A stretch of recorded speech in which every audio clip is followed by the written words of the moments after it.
చాలామంది ఇళ్లల్లో పిల్లల్ని చాలా గారాబంగా పెంచుతూ ఉంటారు. తల్లిదండ్రులు ఎంతో కష్టపడి రూపాయి రూపాయి కూడబెడతారు. పిల్లల భవిష్యత్తు బాగుండాలి, మాలాగా వాళ్ళు కష్టపడకూడదు, మేము చాలా కష్టాలు పడ్డాము, అందుకని వాళ్ళకి అడిగిందల్లా ఇచ్చి కొనిచ్చి వాళ్ళకి మంచి చదువులు చదివించాలని గారాబం చేసి ఇంట్లో ఎన్ని కష్టాలున్నా వాళ్ళకి తెలియనివ్వరు. అసలు మనం ఎంత కష్టపడుతున్నామా, అప్పు తీస్తున్నామా ఏంటి అనేది వాళ్ళకి ఏ విషయాలు చెప్పరు. అడిగిందల్లా ఇస్తూ ఉంటారు.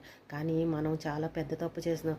వాళ్ళకి కష్టం అంటే ఏంటి అనేది వాళ్ళకి తెలియాలి. ఎందుకంటే భవిష్యత్తులో వాళ్ళు ఎప్పుడైనా కష్టపడాల్సిన పరిస్థితి వస్తే వాళ్ళు ఏమీ చేయలేరు, డిప్రెషన్లోకి వెళ్ళిపోతారు. కష్టాలంటే బాబోయ్ ఇలా ఉంటాయా, మా అమ్మ మా నాన్న మాకు ఏనాడు చెప్పలేదని ఒక రకమైన బాధ బెంగ అనేది వస్తుంది. కాబట్టి కష్టం అనేది ఎలా ఉంటుందో వాళ్ళకు కూడా రుచి చూపించాలి. కష్టాలు ఎలా, మా తల్లిదండ్రులు ఎంత కష్టపడ్డారనేది వాళ్ళకి తెలియాలి. రూపాయి విలువ ఏంటి అనేది కూడా వాళ్ళకి తెలియాలి. అలాంటప్పుడే వాళ్ళకి జాగ్రత్త అనేది తెలుస్తుంది. జల్సాలు మానేస్తారు. ప్రతి రూపాయి